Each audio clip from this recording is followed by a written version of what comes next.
Hello दोस्तों, स्वागत है आप सभी का YouTube channel Saurabh sir mathematics में। दोस्तों, प्राचीन भारत के इतिहास से आज का हमारा टॉपिक रहेगा सिंधु घाटी की सभ्यता। सिंधु घाटी की सभ्यता का उत्थान कब हुआ और कब तक चली, उसका कार्यकाल कितना था, उससे रिलेटेड महत्वपूर्ण जितने भी तथ्य थे सभी को डिस्कस करने वाले हैं हम। तो दोस्तों, यदि आप हमारे चैनल पर पहली बार विजिट कर रहे हैं तो हमारे चैनल को सब्सक्राइब करें और पास में आए बेल आइकन को अवश्य दबाएं। जिस तरह कालक्रम चलता रहेगा, सिंधु घाटी सभ्यता के बाद कालक्रम के अनुसार आने वाले जो भी साम्राज्य होंगे सभी का वर्णन हम करते रहेंगे। तो ये हमारा पहला पॉइंट है, प्राचीन भारत का इतिहास में सिंधु घाटी सभ्यता। सिंधु घाटी सभ्यता को क्या नाम और दिया गया कि हड़प्पा की सभ्यता कहा गया। इसकी खोज कब हुई, इसकी लिपि क्या है, इससे संबंधित जितने भर भी शहर हैं उन सबको इसमें डिस्कस करने वाले हैं। पूरी तरह से सिंधु घाटी सभ्यता के ऊपर वर्णन करने वाले हैं। तो दोस्तों, स्टार्ट करते हैं। सिंधु घाटी सभ्यता के महत्वपूर्ण तथ्य हैं। तो जॉन मार्शल सिंधु घाटी सभ्यता शब्द का प्रयोग करने वाले प्रथम विद्वान थे। तो कौन थे? जॉन मार्शल, जिन्होंने सिंधु घाटी सभ्यता का शब्द का सर्वप्रथम प्रयोग किया था। आगे है सभ्यता का विकास। इसका कार्यकाल देखो कितना होता है, तो 2500 ईसा पूर्व से लेकर 1750 ईसा पूर्व में इसका विकास हुआ था। आगे आता है भौगोलिक विस्तार। तो सीमा देखेंगे इसकी, तो सिंधु घाटी सभ्यता पश्चिम में सुतकांगदोर यानी बलूचिस्तान से और पूरब में आलमगीरपुर और पश्चिमी उत्तर प्रदेश तक और उत्तर में मंडू यानी जम्मू से दक्षिण में डायमाबाद यानी अहमदाबाद महाराष्ट्र तक फैली हुई है। तो ये उसका पूरा का पूरा सीमा हो गई कि कितनी सीमा में सिंधु घाटी सभ्यता हमारी फैली हुई थी। तो पॉइंट्स को यहीं क्लियर करते हुए चलेंगे। तो इसमें क्या है, फर्स्ट पॉइंट, जॉन मार्शल ने सिंधु घाटी सभ्यता का शब्द का प्रयोग सर्वप्रथम किया। इसका जो समय काल है 2500 ईसा पूर्व से 1750 ईसा पूर्व, और इसकी जो सिंधु घाटी सभ्यता की जो सीमाएं हैं यह कम आती हैं, लेकिन फिर भी कभी कभी आ जाता है कि बलूचिस्तान में किस जगह तक सिंधु घाटी सभ्यता का विस्तार था। तो पश्चिम में सुतकांगदोर तक इसका विस्तार था। तो याद रखेंगे। आगे चलते हैं। देखो, ये आपको मिलेगा कि किस तरह से सिंधु घाटी सभ्यता फैली हुई थी। पूरा का पूरा इसमें ये कोट दीजिए, गंगवारी वाला और हड़प्पा, जोधपुर, ये जहाँ जहाँ सिंधु घाटी सभ्यता फैली हुई है सिंधु नदी के पास, वहाँ पूरा का पूरा आपको ये दे रखा है। आगे आपके आते हैं, देखो प्रमुख शहर कौन कौन से हैं सिंधु घाटी सभ्यता से रिलेटेड जितने बार भी शहर हैं उन्हें देखते हैं। तो शहर है हड़प्पा, जो कि पाकिस्तान में है और यह रावी नदी के तट पर बसा हुआ है। इसमें क्या है कि पुरातात्विक महत्व क्या है इसका, 6 अनाजों की एक पंक्ति, देवी माता की मूर्ति, अनाज, बृहत स्नानागार, पशुपति महादेव की मूर्ति। जो हड़प्पा में मिला वो यहाँ तक मिला, 6 अनाजों की एक पंक्ति, देवी माता की मूर्ति। अगला आता है मोहनजोदड़ो, वह भी पाकिस्तान में है, तो वह सिंधु नदी के तट पर है। तो अनाज, बृहत स्नानागार, पशुपति महादेव की मूर्ति, दाढ़ी वाले आदमी की मूर्ति और एक नर्तकी की कांस्य की मूर्ति। यह आपको मोहनजोदड़ो नामक स्थान से इतना सब कुछ मिला। अगला प्रश्न आता है आपका, लोथल गुजरात में है, जो ये भोगवा नदी के तट पर है। तो बंदरगाह है, ये लोथल बंदरगाह शहर हो गया। दोहरी कब्रगाह यहाँ पर मिली। टेराकोटा की अश्व की मूर्तियाँ यहाँ से मिली। अगला आपका आता है चुन्हू दड़ो। चुन्हू दड़ो भी पाकिस्तान में पड़ता है, तो वह भी सिंधु नदी के पास है। बिना दुर्ग का शहर ये चुन्हू दड़ो था। और आगे है धौलावीरा जो गुजरात में है, तो सिंधु नदी के तट पर भी है यह भी। तो 3 भागों में विभाजित शहर है ये धौलावीरा। नेक्स्ट है कालीबंगा जो कि राजस्थान में है, घग्गर नदी के तट पर। जुते हुए खेत के साक्ष्य यहाँ से मिले हैं। आगे बनवाली जो कि हरियाणा में है, वह भी घग्गर नदी के तट पर है। आगे इसके पॉइंट्स हैं, राखीगढ़ हरियाणा में है, रोपड़ हरियाणा में है, मिताथल हरियाणा में, भगत राव गुजरात में, रंगपुर गुजरात में, कोट दीजी पाकिस्तान में है। तो कभी कभी क्वेश्चन आपसे पूछ लिया जाता है, किस तरह से क्वेश्चंस बनते हैं मैं आपके लिए बताता चलूँगा कि रोपड़ सिंधु घाटी सभ्यता से संबंधित शहर रोपड़ किस राज्य में है?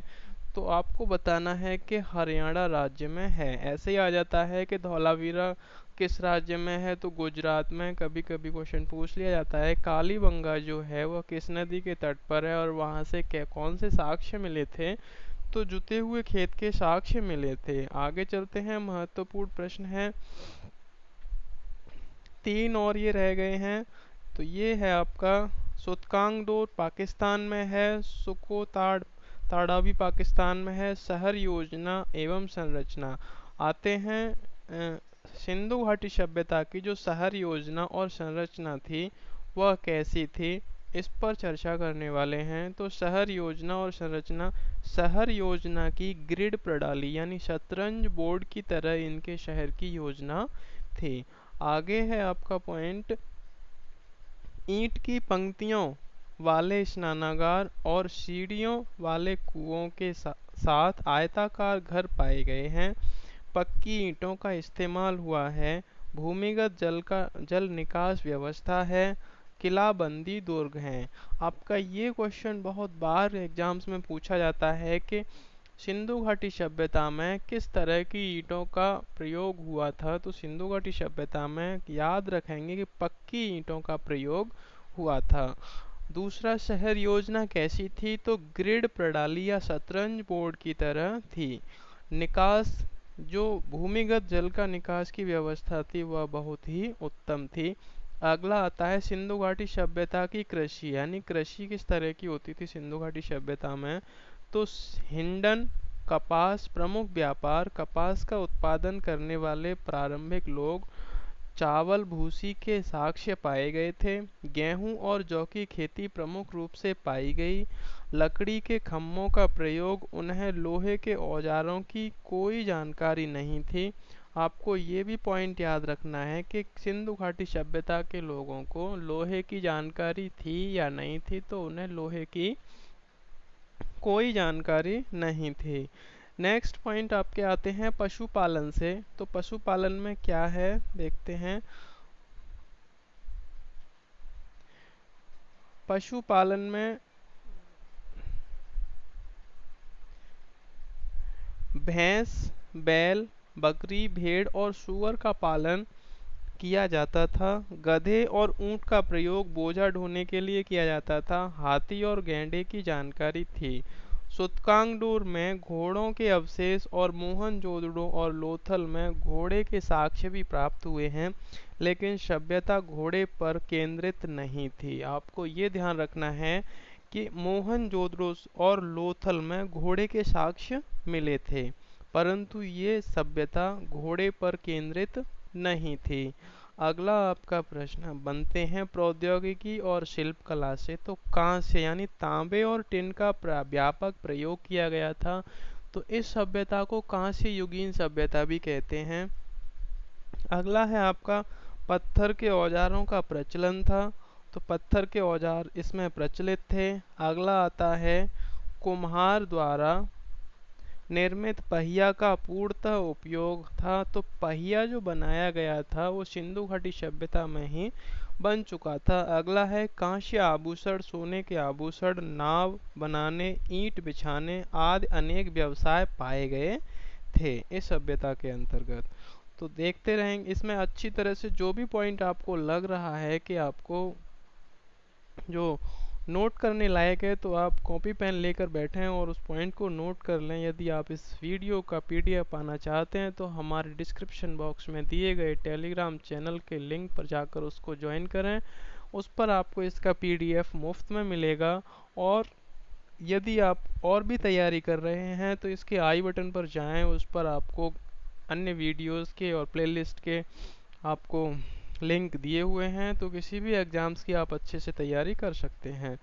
नेक्स्ट प्रश्न आपके बनते हैं, सिंधु घाटी सभ्यता व्यापार, इसमें व्यापार का क्या महत्व था? तो अनाज वजन और माप, सील्स और यूनिफॉर्म स्क्रिप्ट की उपस्थिति व्यापार के महत्व का प्रतीक है। ठीक है। अगला बनता है आपका, वस्तु विनिमय प्रणाली का व्यापक उपयोग था। तो वस्तु विनिमय यानी एक वस्तु के बदले दूसरी वस्तु को लेना या देना वस्तु विनिमय प्रणाली कहलाता है। तो वही यहाँ होता था। आगे है, लोथल सूतकांगडोर व्यापार के लिए प्रयोग किए जाने वाले बंदरगाह शहर थे। यानी लोथल और सूतकांगडोर में व्यापार ज़्यादा किया जाता था। अगला प्रश्न है, व्यापार स्थल अफगानिस्तान, ईरान और मध्य एशिया मेसोपोटामिया सभ्यता से संपर्क के भी दर्शन होते हैं। तो सिंधु घाटी सभ्यता के लोग जो व्यापार करते थे उसमें अफगानिस्तान, ईरान और मध्य एशिया मेसोपोटामिया सभ्यता से भी संपर्क के भी दर्शन होते हैं। आगे आपका आता है, राजनीतिक संगठन कैसा था? तो एक मजबूत केंद्रीय राजनीतिक केंद्रीय प्राधिकरण के माध्यम से प्राप्त सांस्कृतिक एकरूपता, किसी मंदिर या धार्मिक संरचना की उपस्थिति के साक्ष्य नहीं पाए गए। हड़प्पा संभवतः व्यापारिक वर्ग द्वारा शासित था। हथियारों का प्रयोग के ज़्यादा साक्ष्य नहीं मिले हैं। तो सिंधु घाटी सभ्यता में मंदिर की संरचना को नहीं पाया गया है। यह एक व्यापारिक सभ्यता थी, यह आपको बता दिया जाए। हथियारों का प्रयोग इस सभ्यता में बहुत ही कम हुआ है। आगे आपका आता है, धार्मिक प्रथाएं। तो देवी माता की टेराकोटा की मूर्ति मिली थी। फल्लू और योनि पूजा होती थी। पशुपति महादेव की मूर्ति, उनके पैरों के पास दो हिरण सहित हाथी, बाघ, गैंडे और एक सांड से घिरी हुई पाई गई।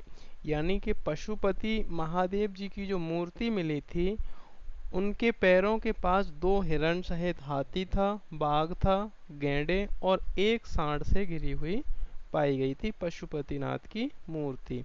आगे आपका आता है, पेड़ और पशु पूजा ये करते थे या नहीं? तो पीपल के पेड़ की पूजा के साक्ष्य मिले हैं। आगे है आपका, गैंडे के रूप में एक सींग वाले यूनिकॉर्न और कुबड़ वाले सांड की पूजा सामान्य रूप से दिखती थी। अगला है आपका, भूत और आत्माओं को भगाने के लिए ताबीज़ का प्रयोग इस सभ्यता में किया गया था। अगला आपका आता है, हड़प्पा की लिपि। सिंधु घाटी सभ्यता की लिपि से भी क्वेश्चंस आते हैं, तो देखेंगे। तो हड़प्पा की लिपि पिक्टोग्राफिक, आपको ये याद रखना है कि पिक्टोग्राफिक ज्ञात थी, लेकिन अब तक इसकी व्याख्या नहीं की गई है। ये पत्थरों पर मिलती है और केवल कुछ शब्द ही प्राप्त हुए हैं। हड़प्पा की लिपि भारतीय उपमहाद्वीप में सबसे पुरानी लिपि मानी जाती है, जिसको कि आज तक पढ़ा नहीं गया है। हड़प्पा की सभ्यता कौन से काल की सभ्यता थी? तो उसमें आपका क्वेश्चन आता है, तो उसमें लिखते हैं, यह प्रागैतिहासिक काल की सभ्यता थी, जिसका कार्यकाल कितना था? तो 2500 से 1750 ईस्वी पूर्व तक था। आगे आता है, वजन एवं मापन। तो व्यापार और वाणिज्य आदि में निजी संपत्ति के खातों की जानकारी को रखने के लिए मानकीकृत भार और मापन की इकाई का उपयोग हुआ था। तौल की इकाई 16 के गुणज में थी, यानी 16 के मल्टीप्लिकेशन में तौल की इकाई थी। आगे आपका आता है हड़प्पा में मिट्टी के बर्तनों का क्या महत्व था। तो पेड़ों और गोलों की आकृति सहित अच्छी तरह निर्मित मिट्टी के बर्तनों की तकनीकी, यानी कि मिट्टी के बर्तनों को हड़प्पा सभ्यता में बनाया जाता था पेड़ों और गोलों की आकृति सहित। अगला है आपका लाल रंग के बर्तनों पर काले रंग के डिजाइन का चित्रण था। तो कभी कभी क्वेश्चन आ जाता है आपका एग्जाम में कि हड़प्पा सभ्यता में रंग के बर्तनों का उपयोग होता था। तो ऑप्शंस में होते हैं लाल, काले, पीले, सफेद, इस तरह से। तो आपको लाल रंग के बर्तनों पर काले रंग से डिजाइन होता था। नेक्स्ट आता है आपका सील्स यानी मोहरें। तो सील्स का प्रयोग व्यापार और पूजा के लिए किया जाता था। सील्स पर भैंसे, सांड, बाघ आदि के चित्र पाए जाते थे। तो कभी कभी क्वेश्चन में आ जाता है कि सिंधु घाटी सभ्यता की जो सील्स होती थी यानी कि मोहरें होती थी, मोहरों पर किसका चित्र मिलता था। तो भैंसे, सांड और बाघ आदि के चित्र पाए जाते थे। नेक्स्ट आपका आता है चित्र। तो चित्र में एक नग्न महिला की कांस्य की प्रतिमा और दाढ़ी वाले आदमी की शैलखटी प्रतिमा मिली है। यानी कि एक दाढ़ी वाले आदमी की जो शैलखड़ी जिसको बोलते हैं, जो चूना होता है, स्टीटाइट जो इंग्लिश में बोलते हैं, वह उसकी एक प्रतिमा मिली थी और एक नग्न महिला की कांस्य की प्रतिमा मिली थी। आगे आपका आता है टेराकोटा मूर्तियां। तो टेराकोटा आग में पकी मिट्टी को टेराकोटा कहते हैं। दूसरा है खिलौनों या पूजा की वस्तुओं के रूप में उपयोग की जाती हैं। अगला है हड़प्पा में पत्थर का भारी काम देखने को नहीं मिला, जो पत्थर के खराब कलात्मक कार्यों को दर्शाता है। नेक्स्ट आपका मिलता है उत्पत्ति और परिपक्वता और पतन, यानी कि इसकी उत्पत्ति कैसे हुई, परिपक्वता तक कैसे पहुंची और इसका पतन किन कारणों से हुआ, उन सभी को वर्णन करने वाले हैं। तो पुरानी हड़प्पा बस्तियां नीचे का सिंध प्रांत, बलूचिस्तान और कालीबंगन, ये इससे इसकी उत्पत्ति हुई। परिपक्व हड़प्पा 1900 ईसा पूर्व से 2500 ईसा पूर्व तक रहा। सभ्यता के पतन के कारणों को नीचे दर्शाया गया है। तो निकट के रेगिस्तान के विस्तार के कारण खारेपन में बढ़ोतरी के फलस्वरूप प्रजनन क्षमता में कमी हो गई थी, एक नंबर कारण है आपका। दूसरा है भूमि के उत्थान में अचानक गिरावट से बाढ़ का आ जाना। अगला है भूकंपों से सिंधु सभ्यता के दौरान परिवर्तन किए। भूकंपों ने सिंधु सभ्यता के दौरान परिवर्तन किए। अगला है हड़प्पा सभ्यता आर्यों के हमलों से नष्ट हो गई। तो आर्यों ने हमले किए हड़प्पा सभ्यता पर, जिससे कि वह नष्ट हो गई। दूसरा खारेपन में बढ़ोतरी होने के वजह से प्रजनन कम हो गया। अचानक गिरावट से, भूमि के उत्थान में गिरावट से बाढ़ आने लगी और भूकंपों से सिंधु सभ्यता के दौरान परिवर्तन होने लगा। बाद का शहरी चरण पोस्ट अर्बन फेज में आपको मिलता है कि 1900 ईसा पूर्व से 1200 ईसा पूर्व जो कि उप सिंधु सभ्यता यानी सब इंडस कल्चर और प्राथमिक ताम्र, ये आपको देखने को मिले। बाद की हड़प्पा सभ्यता के विभिन्न चरणों में आहार सभ्यता, मालवा सभ्यता और जार्व सभ्यता का विकास हुआ। यानी हड़प्पा सभ्यता के खत्म होने के बाद, यानी हड़प्पा के विभिन्न चरणों में आहार सभ्यता, मालवा सभ्यता और जार्व सभ्यता का विकास हुआ था। तो इस तरह से ये हमारी हड़प्पा सभ्यता यानी सिंधु घाटी सभ्यता जो थी, वो यहाँ पर इसका पूर्ण विश्लेषण कर दिया गया है। तो दोस्तों, यदि आपको वीडियो अच्छा लगा हो तो लाइक करें, शेयर करें, कमेंट करें। हमारे चैनल पर अगर पहली बार विजिट कर रहे हैं तो चैनल को सब्सक्राइब करें और पास में आए बेल आइकन को अवश्य दबाएं, जिससे कि आपको वीडियो का नोटिफिकेशन सबसे पहले मिले और आप अपनी तैयारी को बेहतर बना सकें। तो दोस्तों, मिलते हैं नेक्स्ट वीडियो में। और इसमें आपको एक बार फिर से दिखा दिया जाए कि हड़प्पा सभ्यता में किस तरह के, ये आपकी हड़प्पा सभ्यता है। इसमें यह स्नानागार आपके लिए जो बताया गया था कि सीढ़ियोंदार स्नानागार होते थे, पक्की ईंटों की सभ्यता थी। बाकी आपको सब कुछ अंदर बता दिया है, तो वीडियो को पूरा देखिएगा, स्किप मत कीजिएगा। यदि एक बार में समझ में नहीं आता है तो वीडियो दोबारा देखिएगा। तो दोस्तों मिलते हैं नेक्स्ट वीडियो में, तब तक के लिए नमस्कार।